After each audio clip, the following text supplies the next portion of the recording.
Uh-oh, my brake light came on. What do I do? Oh, welcome back to another video, guys. If you or anyone you know has a brake light and doesn't know what to do, I'm here to show you what to do. So basically, your car, your BMW actually, is throwing on this sensor error, okay? It may not even show that. It may show something like, oh, you got to get your brakes replaced or something. So remember, if you do bring it to BMW, I can guarantee you when they run diagnostics, they're going to see the sensor, but they're going to tell you they're going to have to replace more than that. I already checked with my OBD2 diagnostics tool. It told me to change the front, but you know me, I'm gonna go ahead and do the front and the back. Might as well change all of them, all right? So let's go ahead and take that wheel off. This is one sexy wheel, brother. But what is that? Damn Mercedes drivers. So what do we have going on here? We pulled off the wheel. You have your rotor, you have your caliper. The sensor is right in the center, right to the side of the caliper. So it looks like my sensor cable broke and snapped off the actual sensor.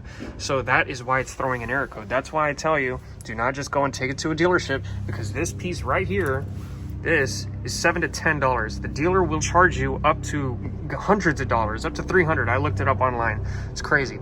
Also, if you want to take a look at your brake pads to see how much life they have left, just look right there. You could see that right through the wheel. That is a lot of thickness in the brakes, so it's obviously not the brake pad, the rotor, or the calipers. So how do you change this? Well, let me go ahead and show you.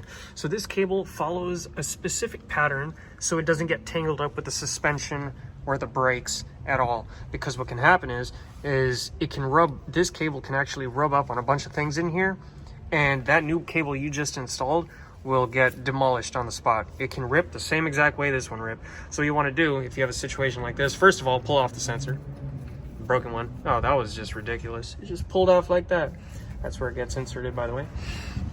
All right, and then you go ahead and follow the cable.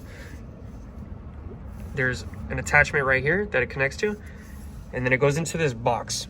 This is the brake sensor box. Open it. It's gonna be this white one that you're replacing, okay?